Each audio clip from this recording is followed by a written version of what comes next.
Hello friends, welcome back to my channel. నేను ఈరోజు మీ అందరి కోసం ఒక మంచి స్పైసీ రెసిపీ అయితే తీసుకొచ్చాను. అదేంటంటే పండు మిర్చి ఎగ్ రైస్ అనమాట.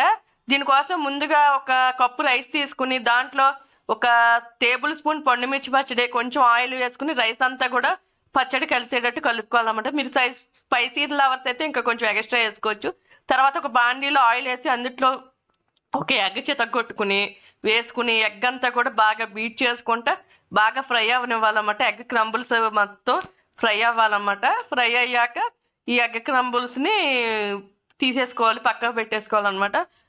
బాగా ఫ్రై అవనివ్వాలి, రెండు వైపులా తిప్పుకుంటా చక్కగా ఫ్రై అయ్యాక ఇప్పుడు ఈ ఎగ్ క్రంబుల్స్ని అయితే వేరేగా పక్కకు తీసేసుకోవాలి. తీసేసుకుని మనం ఇదే బాండీలో మళ్ళీ కొంచెం ఆయిల్ వేసుకుని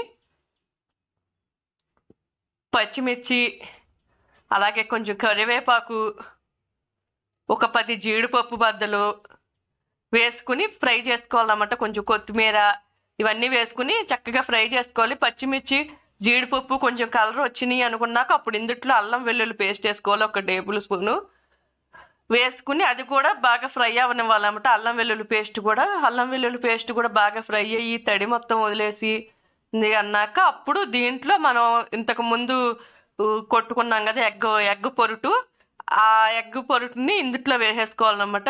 ఎగ్ క్రంబుల్స్ని వేసేసుకుని ఈ మసాలా కొంచెం పట్టేటట్టు తిప్పుకొని ఇప్పుడు ఇందుట్లోనే కొంచెం రుచికి సరిపడా సాల్టు, కొంచెం టేస్ట్కి సరిపడా గరం మసాలా వేసుకోవాలన్నమాట.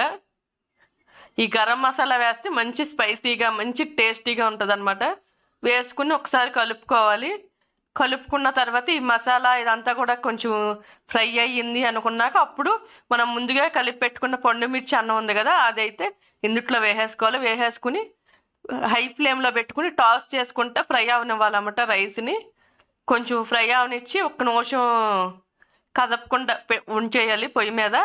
ఉంచేసాక బాగా బాగా కలిసిపోయింది మసాలా అంతా కూడా రైస్ పట్టేసింది అన్నాక అప్పుడు దీన్ని వేడివేడిగా మనం సర్వ్ చేసుకుంటామే. దీనికి కాంబినేషన్గా ఉల్లిపాయ నిమ్మకాయ బద్ద ఉంటే సూపర్ అనమాట. సూపర్ యమ్మీగా సూపర్ టేస్టీగా ఉంటుంది. మంచి స్పైసీ లెవెల్స్తో నోట్లో పెట్టుకోగానే అబ్బా అనిపించే టేస్టీలో ఉంటుంది అనమాట. మీరు కూడా ఒకసారి ట్రై చేసి చూడండి. ఇది ట్రై చేసి చూస్తే మీరు మళ్ళీ మళ్ళీ ఇదే తినాలి అనిపిస్తుంది అన్నమాట, అంత టేస్టీగా ఉంటుంది. ఒకసారి ట్రై చేసి చూడండి. ట్రై చేసి ఎలా ఉందో నాకు కామెంట్ అయితే చేయండి ఫ్రెండ్స్. బాయ్.